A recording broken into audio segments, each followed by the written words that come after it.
Nawashukuru sana wanamwache wote, nawashukuru sana. Mmenipa heshima, niwahakikishie nitawaletea maendeleo. Sitafanya upendeleo, nitafanya kazi wakati wote ili kushirikisha Mwenyezi Mungu. Nafasi ya ubunge nilionayo Mwanamwache ni mali yenu.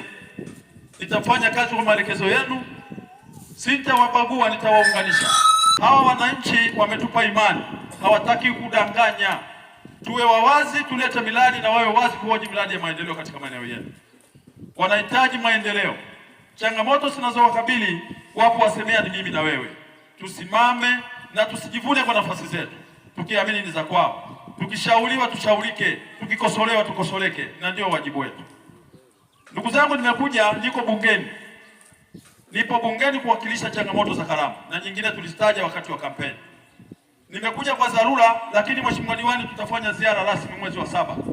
Baada ya bunge la bajeti kufungwa, nitapita kijiji kwa kijiji kushukuru na kubeba kero na kuleta yale ambayo tayari yanakuja kwenye utekelezaji. Nitafanya hivyo wakati wote, na nilisema wakati wa kampeni, mimi nyumbani ni Kalambo. Kama bunge limeisha, nabaki Dodoma kufanya nini? Hukumu itu kuku. Tarudi huku nyumbani. Kwa hiyo nitawaletea mrejesho wakati wote, nikiona kuna changamoto nitaleta, iwe taarifa nzuri, ziwe za kusubiri, za utekelezaji, nitakuja nitawaambia.